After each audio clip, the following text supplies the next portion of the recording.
Alex Volkanovski is the first Australian-born UFC champion in history. He holds victories over some of the greatest featherweights of all time, including Jose Aldo and Max Holloway. He is currently training to defend his title against the Korean zombie Chang Sung-jung in April. Between training sessions, Alex was kind enough to speak with me about his goals for 2022, what it's like to be a champion, and how he feels after a decade in the sport. Alex, thank you so much for joining me today. No worries at all, my man. You, if I can say, you have a bit of an odd job, to say the very least. It's not something you often come across in the average world.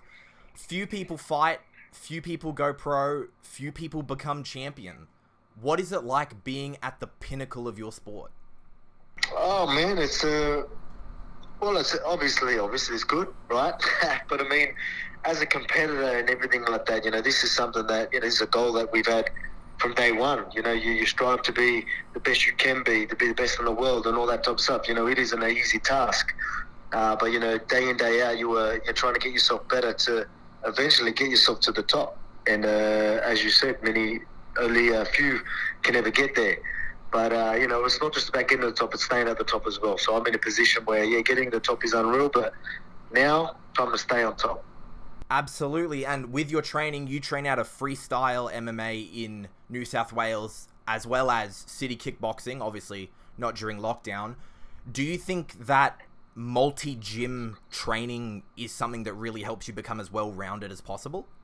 Oh, man, it does. It definitely does. That's something that Joe's always sort of, we've all been bigger on, training with as many different training partners as we can.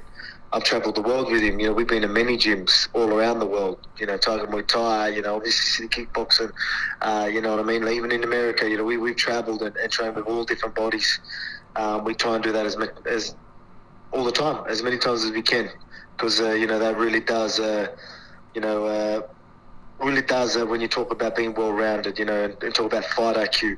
There's got to be a real understanding of what's in front of you when the person in front of you keeps changing. The style keeps changing. Their movement, their shape, their size, it's always changing. You have to adapt.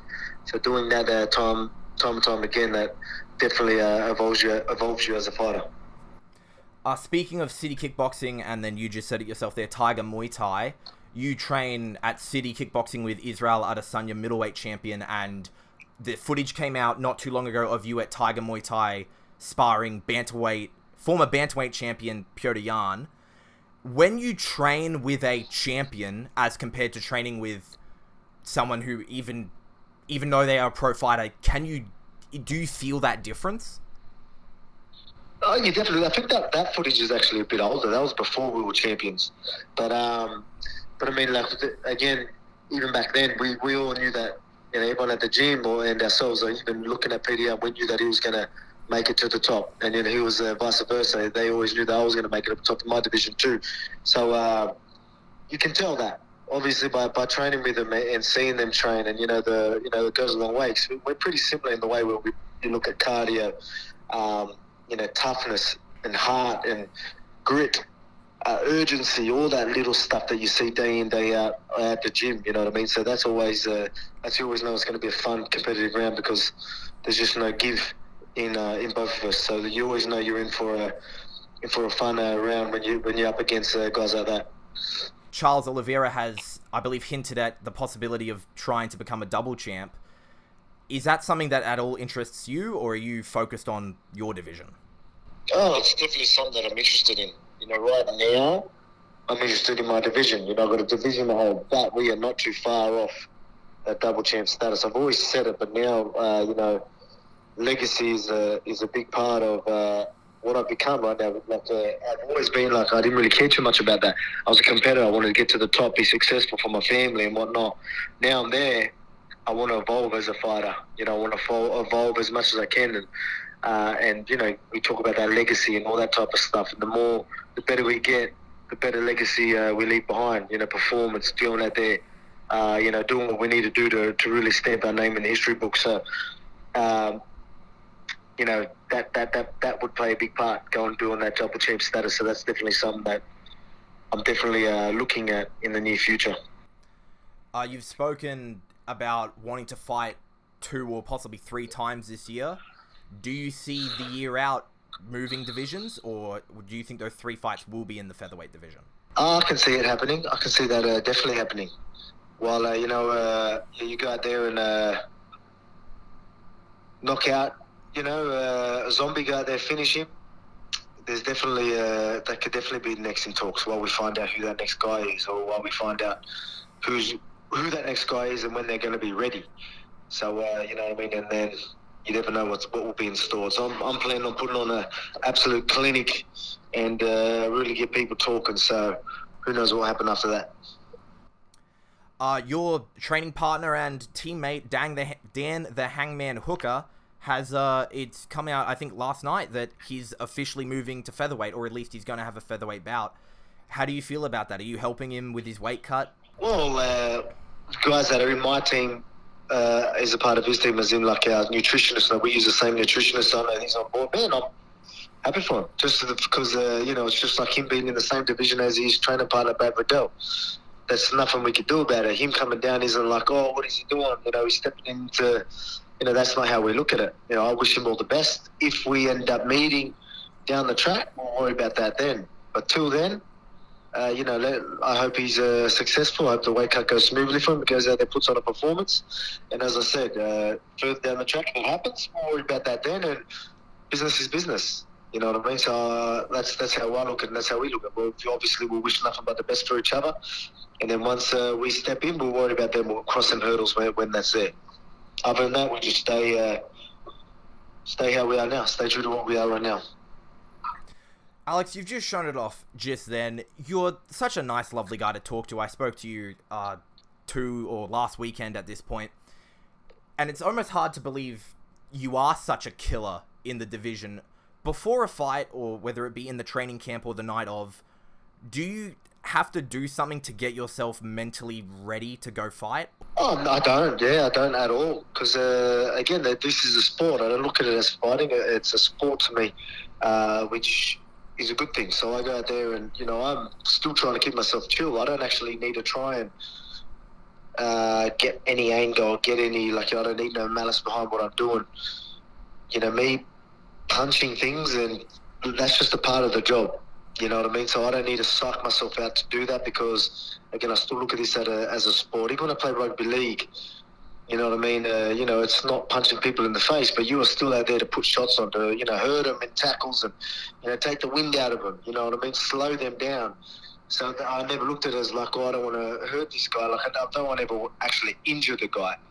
But, you'd be lying if you didn't want to put a shot on someone and then slow them down. And that's exactly what we do in here. If it's lights out, it's lights out. There's nothing we can do about that. But that's just the game, and that's a part of the sport. And I don't need to psych myself up for that. That just comes with what we do. I'd rather keep myself composed than how I am right now, so I can stick to a game plan and do what I need to do. I'm sure may have noticed that as you're the king of your division. You've got an eye on everywhere. I'm sure it feels more than ever. Aussies are really starting to stake their claim in this sport. Obviously, we've already got Aussies who have climbed to the top of the mountain like you and Whitaker, but all over the men and women's divisions and in different weight classes. Jack Della Maddalena fought this past weekend, and even people you've faced off before, like Jamie Malaki's made it to the UFC. What are your thoughts on the state of Australian mixed martial arts? Oh, mate, it's incredible, and it's only going to get better. It was a young sport. It still really is really a young sport, but we're getting a lot of young, talented athletes that are starting MMA in Australia. And we've got a lot of athletes and talented people in Australia. Now that they're starting MMA, I can only see nothing but superstars coming out from Australia for a long time from now. Talking about superstars from Australia, I was listening to a interview with George Cambozio Jr., and he mentioned either he had already started or he was planning on meeting up with you to train some boxing. I was wondering, how's that going? Yeah. Well, we haven't met up yet, but I mean, we keep in touch, and there's always stuff you can do. Not only you can collab and help each other out that way. You can obviously share some of the tools in the discipline he does and disciplines I do. because there's a lot that goes in it. Even if we're not in the same sport, the headspace, the mental side of things, all that. There's so much you can learn from each other. But obviously, we are in a pretty similar sport, so we can definitely go out there and train and learn from each other as well. Would making the jump or the move to boxing be something that ever interested you? Well, I've boxed before, so that's something I definitely would be interested in. I love boxing. I'm 1-0 in my boxing career, so I want to continue that run as soon as I'm done with UFC.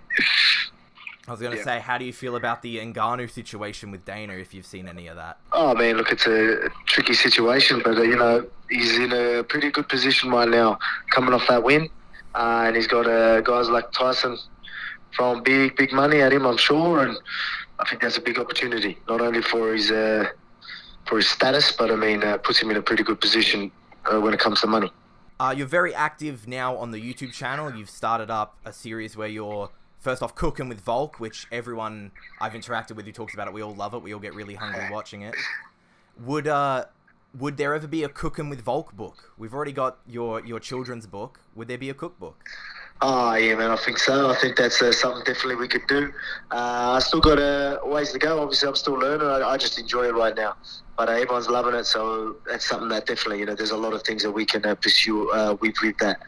But right now, I'm just obviously doing my fighting thing, enjoying that, and enjoying the cooking as well. We'll see what comes from there. Excellent. Thank you so much for your time, Alex. I know you're a busy, man. I'll leave you with one more question. Okay. I'm sure you definitely know this, but based off all the research I've been able to do, this year will mark 10 years in pro MMA. From my research, your first fight was May 19th, 2012. How do you feel after a decade in the sport? I feel... No, look, I would like to say I feel beat up and old, but I don't. You know what I mean? I think 10 years in the sport and to be where I am is actually is pretty good. You know what I mean? To rise to where I am is pretty incredible. I think only done maybe not even a year before I went pro. So that just shows I've been in this sport for less than 11 years, which is pretty incredible to do what I've done. But yeah, man. I still love the sport. That's the beauty of it. Been in it over 10 years, and I still absolutely love the sport.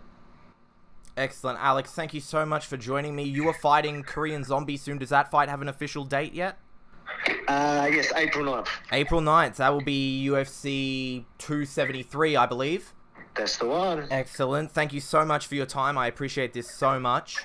All good, my man. Well done, mate. Smashed it. Thank you very much.